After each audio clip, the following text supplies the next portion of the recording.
Venezuela's self-proclaimed interim president, Juan Guaido, has pledged to return to the country he insists on leading on Monday. He left Venezuela in late February in defiance of a travel ban imposed by the country's Supreme Court. Since then, he's been touring Latin America to rouse support.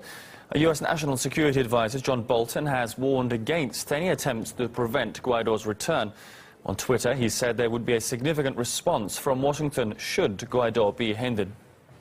Now, in a recent interview, Bolton said America was seeking a coalition for a change of government in Venezuela.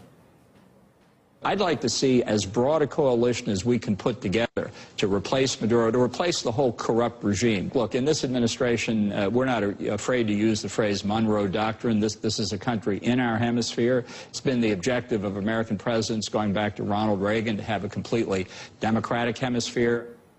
The Monroe Doctrine, just mentioned by Bolton there, was unveiled by President James Monroe in the 19th century.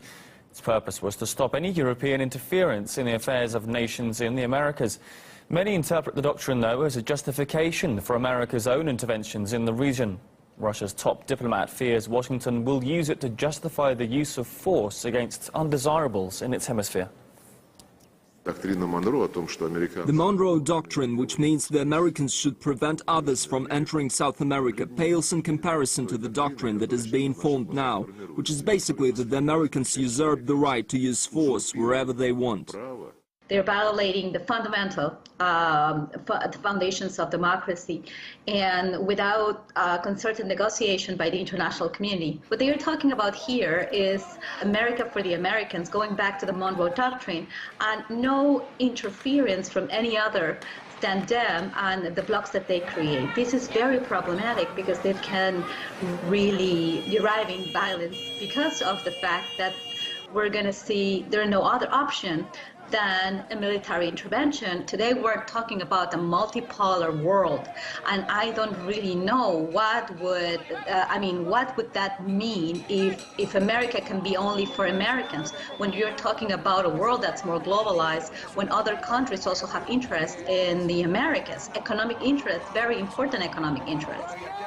Meanwhile, one of Bolton's teammates in the U.S. anti-Maduro squad is under pressure back home from the families of Holocaust survivors. They've launched a petition calling for the removal of Elliot Abrams, currently the U.S. Special Envoy to Venezuela, from the board of the Holocaust Memorial Museum.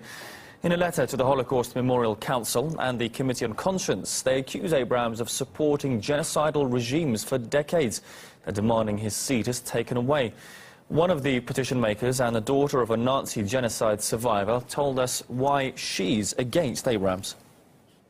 It's a shame and disgrace that people whose hands are in blood can be a member of a Holocaust Memorial Council's Committee on Conscience. Well, Abrams has been convicted of withholding evidence from Congress over covert funding of Nicaraguan rebels in the 1980s while he was serving for the Reagan administration. He's also been accused of covering up massacres and backing brutal regimes in Guatemala, El Salvador and Honduras. Liliana Cordova-Krzyzewski again says Abrams' portfolio makes him unsuitable as a member of the Holocaust Memorial Council. We want to demonstrate to people who are the advisors of Donald Trump and his criminal history, and that this person is preparing plans to invade Venezuela and probably other countries of Latin America or even the world. We hope that this petition will resonate in an echo in those people who believe that the Museum of Holocaust is an untouchable topic. My mom and the rest of my family were slaughtered by Nazis' genocide. My father was one of the soldiers who defended Vilnius, and then he became a partisan and fought against the Nazis. This museum is devoted to genocide of Jews, and such a criminal person as Elliot Abrams should be removed from the Committee on Conscience. Now, we have requested a comment from the museum on whether they are planning to take any action in response to that petition.